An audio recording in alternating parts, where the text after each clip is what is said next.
So, Noe, what happens after one wakes up? What does that mean to you? We're going to start this conversation with this. Okay, thank you. And this will be a very interesting conversation because it's a very exciting time for many of us and many of you watching, you know, have looked at lots of Saja's sharings and maybe even mine. And, this is a question all of us ask now, and it's a process that many of us are going through and is unfolding in quite a accelerated way, and we see that even you know coinciding with technology. And it's not even just about the words, and we know that because it's the finger pointing to the moon. It's realizing that the what happens after you wake up is that you're waking up to infinite creation, to something that which many of you already know, you already are. So when we say waking up, right, we know that we're not actually arriving somewhere. We're somewhat remembering what was already there, because it's like being, in this kind of like dreamlike state, and then you have your realization, and you start remembering and noticing the intelligence that was already there, or the that creator that is endless. And many of us are now coming to that point of knowing we are, not only the character, or the human in this space-time world, but we're also the player, and there's also many layers to what we are. And that's so exciting to be in right now. And it's really seeing it from a place of, when we're in that, right, when we know ourselves as the self, we're in that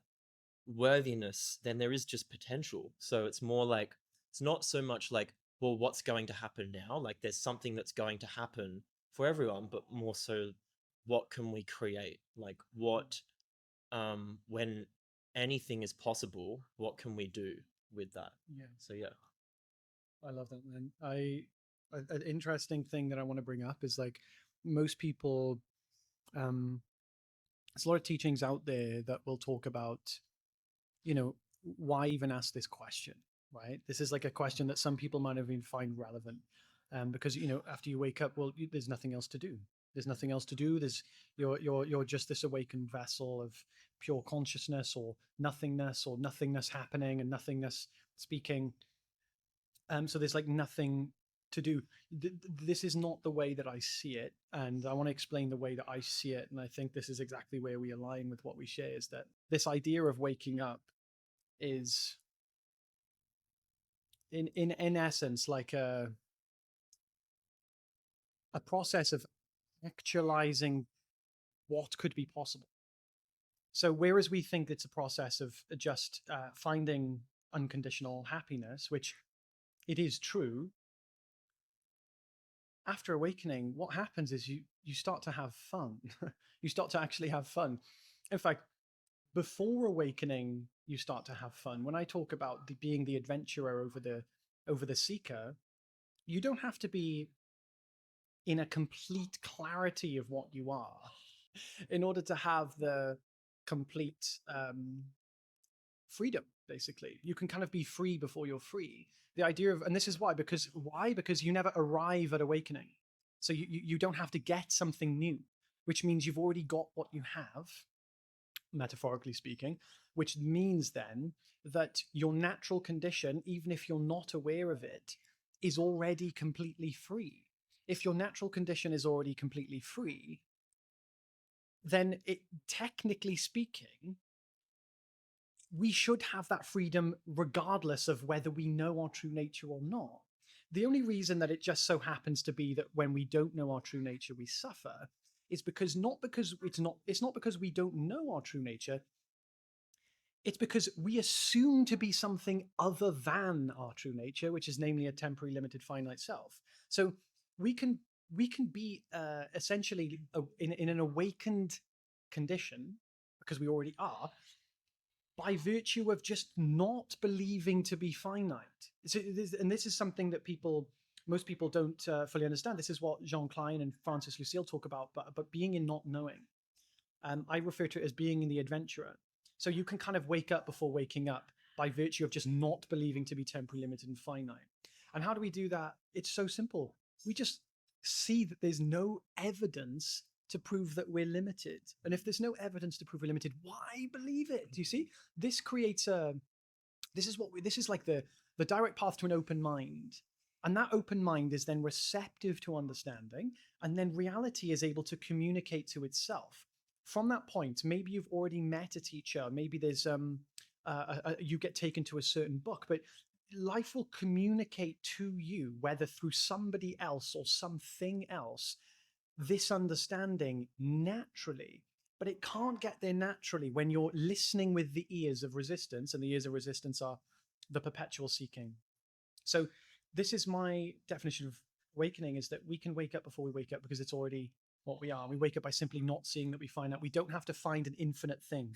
I don't have to see something infinite. I don't have to find something infinite. I'm already that. So long as I just don't believe that I'm finite, we're in as good as the goal. And this adventurer, this takes us to the next place I want to go with this conversation. This genuine, passionate, joyful, playful, adventurous mode that we will naturally be in, regardless of whether we know our true nature or not, continues, even if we do know what we are, even if it's clear as day.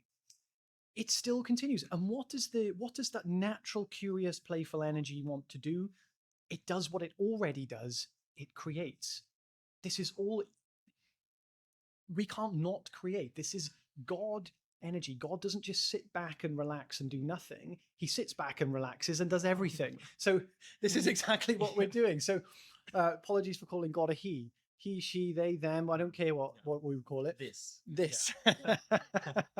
So we just want, this is the playful energy. And this, exactly what you were saying, Noah, is like, what can we do with that potential? Isn't that a fun idea to explore? It's not like, oh, I need to achieve this because I need to get happiness from it. It's like, I am everything.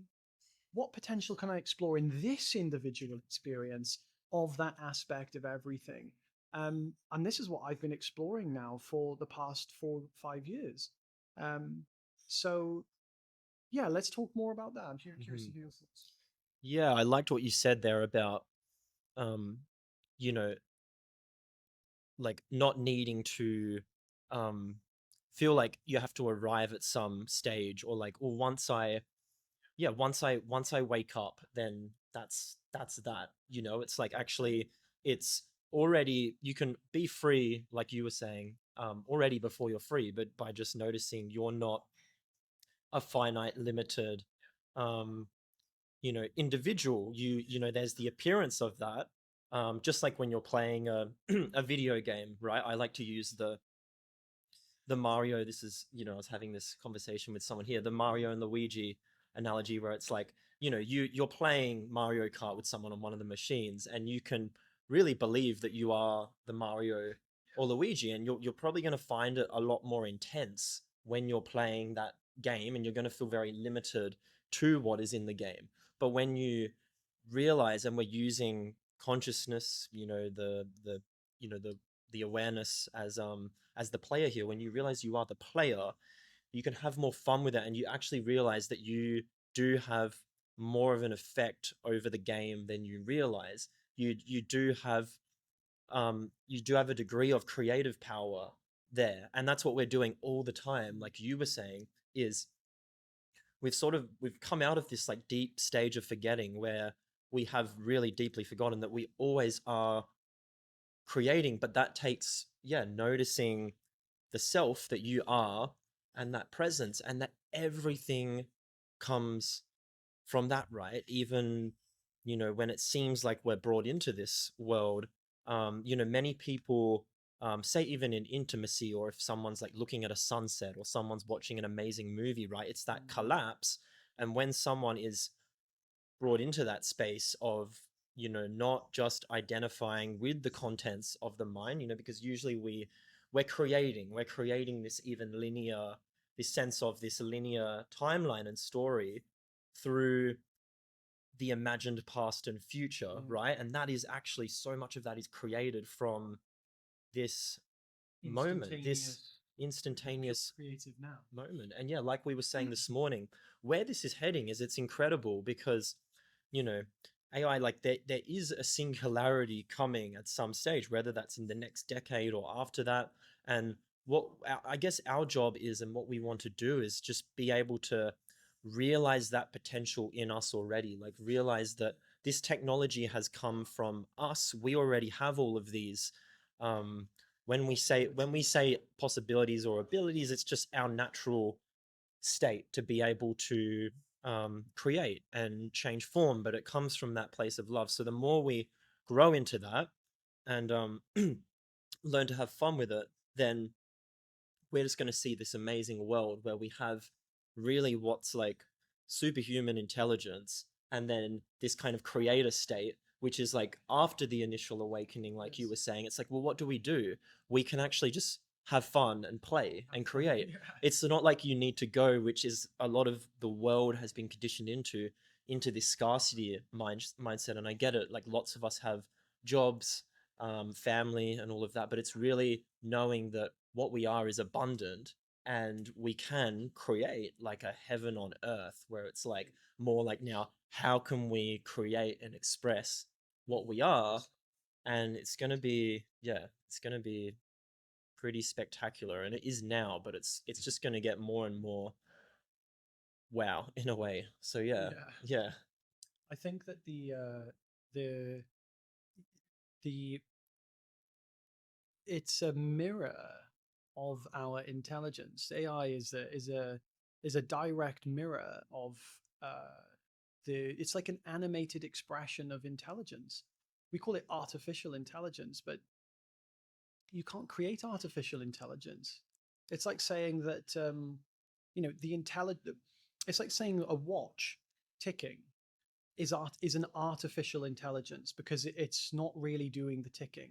Well, the ticking was done with intelligence. It might have been done not currently, but it's the perpetual motion has been set in play by intelligence. So regardless of whether the intelligence is happening now or before or after or later, it's intelligence. And this intelligence that we find is like it's like a physical manifestation of our intelligence. So there's a deep, I don't know why, but I feel a deep spiritual connection to AI in a weird way. And whenever it was coming out, and I want to mention is like, there's so much talk in spirituality about it's just a story. There's just stories, and we need to get rid of the stories. I fucking love the stories, man. I fucking love the stories. I love the story. What do you think I do all day? I sit in a story. I enjoy the story, right? It's a beautiful thing to Yeah, experience. it's like why else do we come here, right? It's like, why do you play a video game, or why do you go watch a movie? You go to have that experience regardless of what's happening, and you want to go through that, right? Because there's something there as the watcher, as the witness, that you want to bring back from going through that. And so then it's more like, oh well, right, if we were just in, the pure source, which, if as you go up, when we say up, as you go up the stages, like the astral, and you go further to the pure source, right? Like, that pure source, it's the same thing. And even when you come down to the density of space-time, like it's all right, they're all existing simultaneously. um and we know now that this is like, maybe 10, 20 years ago, this would have been quite out there to speak about a lot of this stuff. But I find it quite incredible how even there's, mainstream platforms now and podcasts, like, I mean, almost all of them that are sharing this understanding, even from the scientific point of view, and they're bridging these worlds. So Summit the other day. Stephen Bartlett came to. We went to a summit the other day. Stephen Bartlett came to do a talk there, and he's making investments into psychedelic companies. He's having, people come on his podcast and talk about talking to the dead after death. He's doing this in a very fun way, which is bridging a very strong grounded level of science with this metaphysical, unprovable side of experience, which is the spiritual realm. So yeah, I just wanted to add Yeah. that. Yeah, and it's really exciting because it's kind of like, and I'm sure maybe some of you watching, you still might have these conversations with people close to you, and lots of us, like, thankfully, like I've got one here. We have friends who, are also awakening to this, and we all are on some level. But say if you're watching some of these videos, or like some people still might be like, what? But how is that possible? Like this is the um, you know, uh, the esoteric um wisdom that we have, and the metaphysical levels of reality, and where we actually exist, and um, the the spiritual dimension. Like, oh, that's all crazy. Where's the proof? It's like, well, we sort of don't really have an option. Like, you can either, and it in some way it is like, you only people only are ready what they're ready for. But it's also like, once we know that we're not limited finite beings, it's like, okay, why not just surrender to this unfolding, um and just trust it? Because a lot of it is like a trust, right? When we're in the self, the more we're in that, it's a trusting in the perfection of this, and that everything is there for your highest good, even when it seems like things aren't going well. It's this, when I say trust, it's this kind of like rhythm, right? And we were at something with one of Saja's friends, this like djembe workshop here, and I sort of before maybe felt like, oh yeah, like a djembe workshop, like just a musical workshop. But then I realized, like, the guy holding this, he was kind of channeling this energy where he was so experienced, and it is this thing about trust, which is like, it's the same thing with life. It's like a song, right? When you just sort of like can surrender to what's here, there's a kind of rhythm in it, and when you let go of this need to like force or get it right, and you trust in that, this space in which all arises from, you let those guards down, and that kind of, that creator, or that you know um intelligent creator kind of comes through, right? And you can learn to, like, like, enjoy what's happening, and just like, just It's have let fun it with come it, into experience. and experiment. And like, then it's more like, well, let's see what happens. Like, let's like Yeah, create from this and see what happens, rather yeah. than going through the same uh thing all the time, because The things are same, speeding up a yeah, lot. So it's like, okay, well, unfolding. let's, yeah, That was a beautiful yeah, thing I'd like to share about that. Is like we did this. Yeah, we did the djembe workshop. We were just learning to just do basic djembe stuff. Um, for those who might not know, djembe is a drum.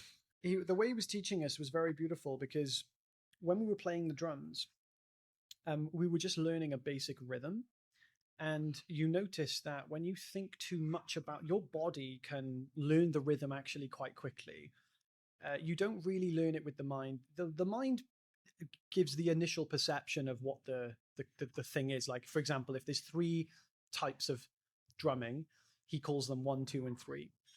That will be with the mind. You'll understand that with the mind, and then you'll see the pattern with the mind. But then the body learns it quite quickly. And what you find is that with experienced dancers, like my girlfriend's a very good dancer, she will pick up. I'll be like, she'll pick up the dance really quickly, like really quick. So there'll be like um, we were on the street and there was like these guys making like TikTok content doing a dance, and Carla went over and chatted to them, and they they shared the dance with her, and like she just got it instantly. And at the time I was thinking, how does she remember it that quickly? You don't really need to remember it. Your body remembers it quite quick. So when you're making this rhythm with the drum, you find that the more your mind infiltrates it to try and remember the rhythm, the more you think about it, you lose that rhythm.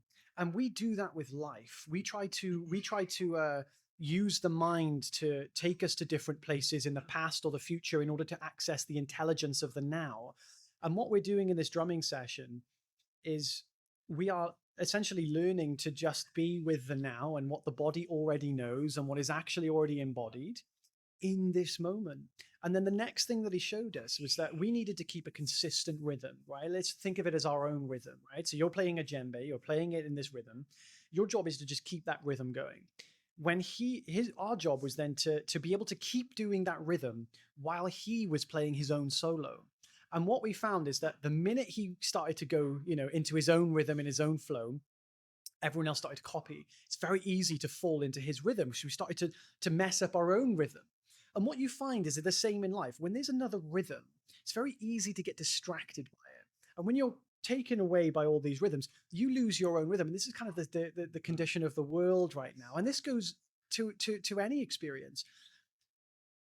It's so easy to lose the flow of your own life and to not be able to create your own rhythm and keep that consistently moving. It takes a level of will, and it takes a level of concentration. And on this path, when we think of the why meditate, why do any of these things, it's exactly that. It's not just, and this is a big realization for me, because I just see meditation and things as a means of like experiencing our true nature in its passive condition, in its passive form, right? So just being with being without any active experience happening.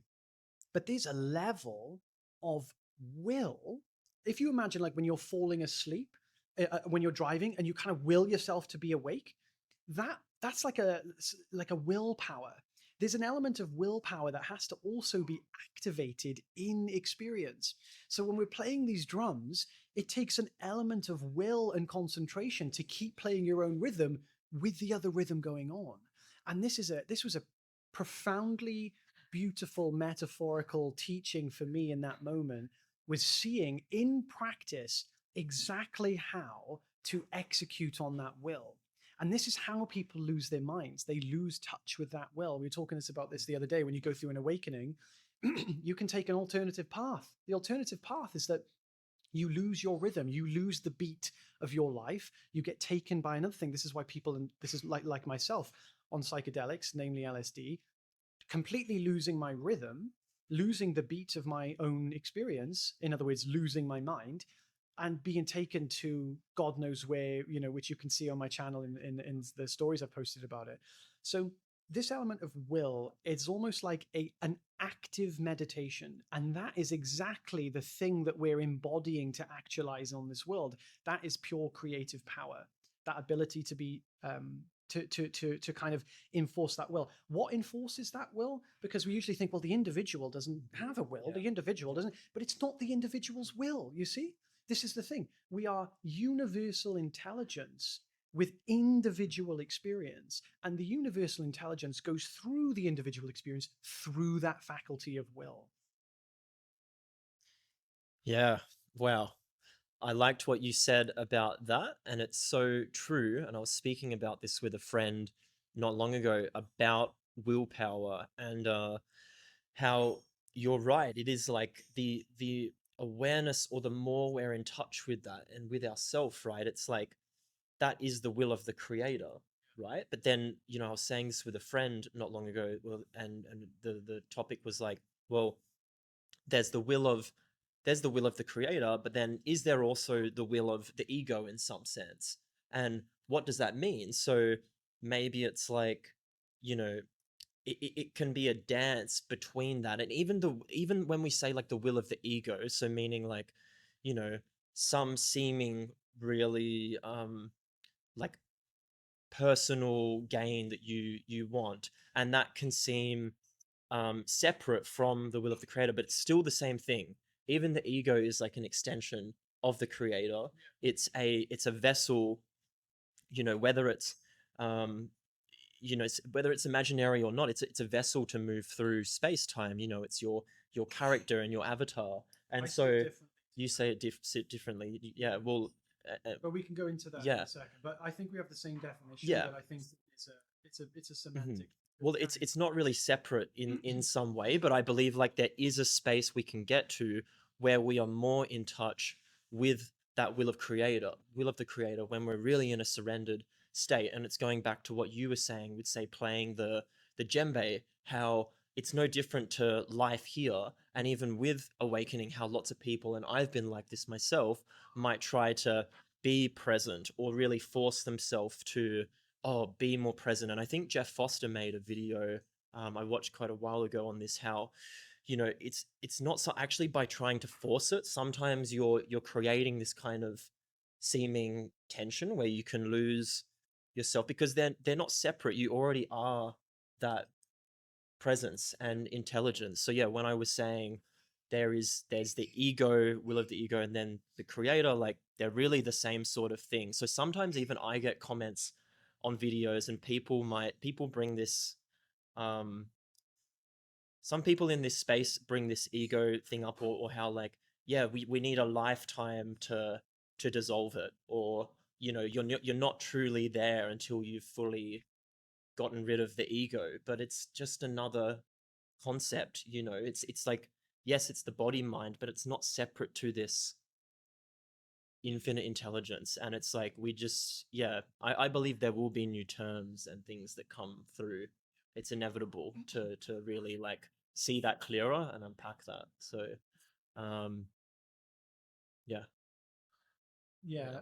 I I think that the definitions that I have, that I remember I used to think that the ego as like a character. And if you think of I remember hearing a talk by Terence McKenna, and he said, he's like, you need an ego. An ego is what makes me put food in my mouth at the dinner table instead of yours, right? And I thought that's so true. You do need some element of like, I know this is my body, and you need some element of, there's an element of character that you can't deny. It's an expression. It's like, well, if you don't have that, you can't do anything, because anything you do will be an expression of character, even if it's a characterless character, even if it's just a dull, like, I don't have any expression type of character. It's still a type of character, right? So there's an element of that. And I always thought, well, how does that relate to, how do you seem to need to have that, in a sense of like, I mean, it seems like a very natural thing to have if you want to have an experience, while also seeing that it causes suffering. And the thing that I realized is the difference between the mind and personality and the identification process with and then the ego itself. And the way that I see it is that we have a we have a mind, and the mind interprets, the mind is basically a combination of thought and perception. And that means we don't even have a body. The body is the accumulation of thought and perception in the physical dimension. So we have the mind, and when the mind perceives from a second person point of view, we call it a body. So the body is just the physical representation of the mind, the process of the mind manifest in a second person point of view. And when you express that mind, it looks like a character. From another person's point of view, it looks like a personality or a character. And when the thing that we usually mistake is that we do need to identify with the body, just like we identify with our car. Plenty of people on earth identify with their belongings and their cars without being limited to the car, right? So I identify with my car. It allows me to know it's my car, not somebody else's car. And this is what Terence McKenna was talking about, identifying with my body. I put clothes on my body. I clean my body. I don't go into the public showers and clean other bodies because I'm all one with everything. It's a ridiculous thing. We do need to identify the issue, and where the ego is created is when we believe we are fundamentally that with which we identify. That creates the ego, because the ego is the belief that that character is fundamentally what you are. In the same way that if you were to believe the car is fundamentally what you are, you'd have a car type of ego, and you would live in the car. You wouldn't want to leave the car, because if you leave the car, you leave yourself behind, right? Same with the body. If you believe you're fundamentally the body and the mind, you fear leaving the body and the mind. You don't want to go from it. You don't want to die. You fear death. So there's a big difference for me between the ego and the character and the personality. The personality and the character is fine. Believing that's fundamentally what we are is what creates the ego, in my experience, which is a liberating thing to think about, because then it means we get to be human. We get to actually express our humanity. And a lot of people, they'll have like a very consciousness ego. They'll have a very consciousness personality. They've identified with this label consciousness, which is another layer of identity that is an object. It's like instead of believing I'm fundamentally the body and mind, I believe I'm fundamentally consciousness. And this idea of consciousness, typically we try to we try to like mirror consciousness. So if I believed I was a dog and identified with being a dog, I would start walking on all fours. Maybe I'd bark. Maybe I'd, go piss at the lamppost. I would eat dog food. I'd start doing dog things. And what we find is that if you do that with consciousness, you create another ego. You create another a layer of ego, which is like, now I'm like consciousness. So maybe I'll be very like consciousness. Yeah. Maybe I'll be very, very calm. Yeah. Maybe I'll be a consciousness like attitude, and I'll be like, hello. Yeah. Yes, today's been a very peaceful day for me as my absolute consciousness. And it becomes a consciousness ego. Everything is one, so none of it matters. So And I am just the all. And so like whatever I do here, just like the who were the teachers? They used to slap the students Yes, as yes. Oh, everything's yeah. one. So I'll slap you. yeah, you know. Okay. And so some people, I think this is, I'm sure this is okay sharing because it doesn't matter, but like this is kind of funny. Apparently in some of the non-dual circles, or where we like, some people were like really going into this message, and apparently, yeah, one of the guys, just he had this full non-dual awakening, and he was just showing up without clothing to like one of the events. And it's like, so some people, if you don't integrate into the world, then it's an immature stage. It's an immature stage. Yeah. Of our true nature. But there's a stage of like the capacity to be able to identify again with things, right? This is why I wear my little crystals and necklaces and my Quicksilver t-shirt. I identify with things that this character has seen and felt and experienced, and a natural vibe. But does it make me convinced that I'm a separate, temporary, finite self? No. Because that's the point that I'm trying to make, is that there's a way of living in the world where you don't have to walk around in your underwear to be in your true nature. You see, you can adapt to the conditions and the environment and the etiquette of the place that you live. And that's a mature place of awakening, because then you get to socialize, right? You don't turn up to interviews in your underwear, right?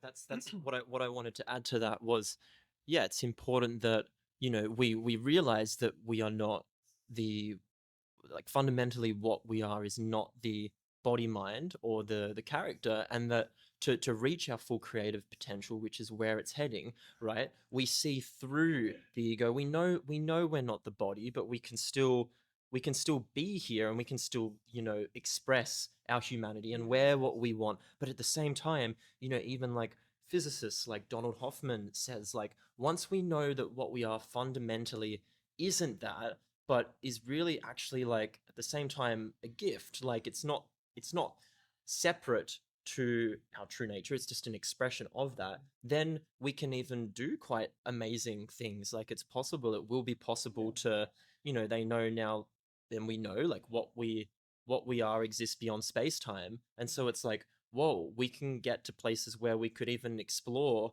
what we are beyond that while still being fully integrated here. And this is like what is coming. This is what we will be able to do. Even the younger generations coming through, they'll just know, like, they won't need to go through this journey, because it'll be like a headset, right? They'll understand this whole VR headset analogy, that, like, what they are as the creator exists beyond the headset, and that will just be known. And so that creative potential will be much bigger to move through reality beyond space-time, still be here in our humanness, right? And I even heard a story once from, we all know this, I feel we don't see much online, but of some non-dual people. And at this retreat, it was being explained how they know, like, okay, like, they're the consciousness that's in everything, and being able to surrender to that fully, they were able to move their consciousness into an object, and, like, in front of others, move that object,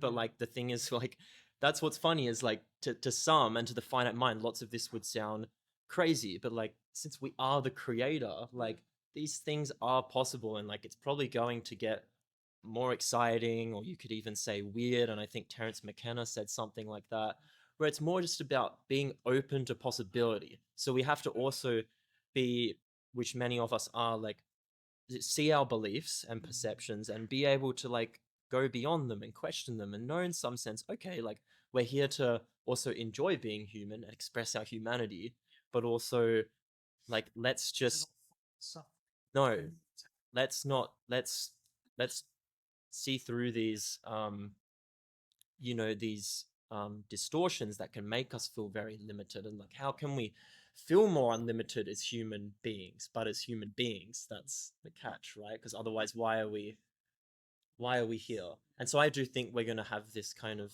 um this world where it's like embracing our humanity but our divinity just as strongly at the same time, right? So yeah, yeah. I love that. And that's a beautiful thing to end on, I think, is this sense of humanity that I love to express. I don't do it because it's ignorance. And the way that I see the world is that, even this conversation that we're having right now, it happens on multiple levels. I'm aware Noe is the sharing the exact same reality as me, the exact same being as me, but I'm also able to give respect that from the other point of view, and I'm going to put an image on the screen right now just to explain this because it's going to be quite funny to see. Uh, this is the same absolute that appears to be talking from different points of view. Most people don't give that enough respect. Most people don't, most teachers, they don't give enough respect to the individual point of view that has had a completely unique set of experiences that have, in essence, created its own being. Yes, we share the same fundamental being, but it's spiritual maturity to be capable of honoring and respecting the individuality of another point of view and to treat one as another point of view and not just all the same. We don't we don't enjoy not connecting. We enjoy connecting. In order to connect, there must be a level of division. That division isn't separation, that division is duality. And that division is what creates our humanity. And that humanity is what we love to share. So, yes, I know we share the same being. Noe knows we share the same being. But where we love to play is in the dance between our unique sense of individuality. So it is as though we are our own being, while loving and enjoying the fact that we share the same reality, that we share the same being. So, do you have any finishing notes? Not really. I think that summed it up perfectly. That was a really nice outro, and it's so true that we bridge both of those understandings, that we are, these unique individuals that all have a unique path to this seeming mountaintop that we're already at. And so we can honor that while honoring what we already are. And that I really see it as a world where we're going to honor each other more and more, and the expression of that consciousness, instead of, like, you maybe have seen from history, which we can still do, but sometimes lots of people have put an individual or an archetype or some sort of tradition, like, uh, outside of themselves with a lot of power, like they put it on a pedestal. Whereas now it's more about honoring that we are all that, and we are all in that sense unique expressions of that, and unlimited beings. And I meet many people now, I've met quite a few here, who have connected with what I've done, and it's always like a mirror effect, where it's like instantly it dissolves. I noticed this earlier on. Any sense of like me identifying as someone who shares this and I am teaching others, it's all just a mirror. And yeah, it's really interesting, and I think it's amazing that we're in a time where, and I've been in this place where I've um learned and been affected from a lot of others, and now I'm expressing that, and I meet many others who are doing the same. And so it's a really creative thing, and it's also like not just coming through this, but music, the arts, whatever work you're doing. And it's like, well, let's live from that place of knowing, trust, abundance, trusting the perfection in everything, and being able to like you know play, trust the moment, like trust the rhythm, and that we can play and have fun, and like we don't have to force it or get it right, because it's all we're co-creating.